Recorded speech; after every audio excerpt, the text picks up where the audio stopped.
I still remember 2013 సంవత్సరంలో నేను Israel దేశం వెళ్ళాను.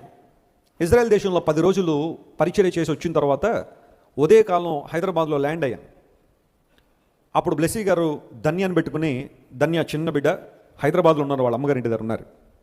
ముషీరాబాద్లో వారు ఉండేవారు. నేను ఎయిర్పోర్ట్లో దిగి మార్నింగ్ 4 o'clock ఫ్లైట్ దిగి తిన్నగా ఇంటికి వచ్చి బ్లెస్సీ గారిని మరియు నా కూతుర్ని చూసుకుని మళ్ళీ మధ్యాహ్నం 12 గంటలకి బళ్ళారి అనే ప్రాంతానికి వాహనంలో బయలుదేరాం.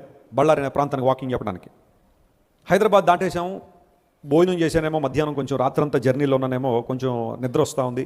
ముందు సీట్లో బెల్ట్ పెట్టుకుని కూర్చుని ఉన్నా.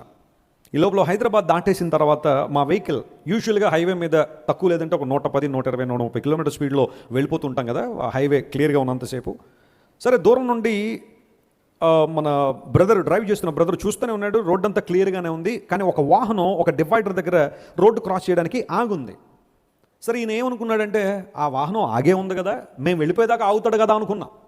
ఈ లోపల జరిగింది ఏంటంటే, స్పీడ్లో వెళ్తూ ఉండగా మరి మమ్మల్ని చూసి వచ్చాడో తెలీదు, చూడకుండా వచ్చాడో తెలీదు, మా వాహనం దగ్గర రాగానే రోడ్డు క్రాస్ చేయడం మొదలుపెట్టాడు. చేసేది లేక ఇంక వెంటనే వాహనాన్ని ప్రక్కకి తప్పించాల్సిన పరిస్థితి వచ్చింది. ఒక ఎత్తు ప్రాంతం నుండి క్రింద ప్రాంతానికి మా వాహనం దిగిపోయిన పరిస్థితి.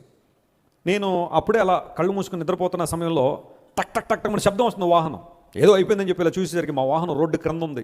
ఏంటి అంటే ఒక వాహనం మమ్మల్ని డివైడర్ని దాటి వెళ్ళిపోతా ఉంది. సరే, వీళ్ళ కారు ఇలా పక్కన వెళ్ళిపోయింది కదా అని చూశాడు, అయినా ఆపలేదు, వెళ్ళిపోతానన్నాడు అలాగా.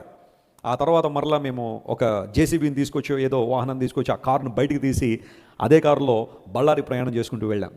ఇలాంటి 1 కాదు 2 కాదు, ఆ సందర్భాల్లో దేవుడు మమ్మల్ని కాపాడిన విధానం. నేను పరిచర్యలకు వచ్చిన తర్వాత 2003 సంవత్సరం నుంచి, వాస్తవానికి 2001లో సంపూర్ణంగా దేవుని సేవ సమర్పించుకున్నాను, కానీ 2003 నుంచి ఆయా ప్రాంతాలు తిరుగుతున్నప్పుడు రకరకాల వాహనాల్లో కొన్ని లక్షల కిలోమీటర్లే నా జీవితం సగం జీవితం కారులోనే గడిచిపోయిందని చెప్పడానికి నేను ఏమాత్రం సందేహించిన.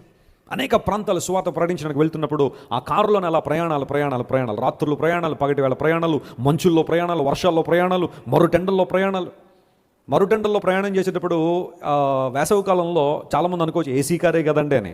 ఏసీ కార్ అయినప్పటికీ కూడా బయట ఉన్న వేడిమి లోపలికి రావడం ద్వారా సాయంకాలం ఒక మీటింగ్కి వెళ్లాల్సిన ఆ పరిస్థితికి వచ్చేసరికి తీవ్రమైన హెడ్ఏక్ వచ్చేసేది. మరలా కాసేపు రెస్ట్ తీసుకుని మళ్ళీ వాకింగ్ చెప్పే పరిస్థితి. 2 గంటలు చెప్పేవాడు వాక్యం. ఆ సందర్భాల్లో 2 hours వాకింగ్ చెప్పిన తర్వాత మళ్ళీ అందరినీ కలుసుకుని ప్రార్థన చేసి ఎప్పుడో రాత్రి 1 గంటన్నరకు రూమ్కి వెళ్ళేవాడిని.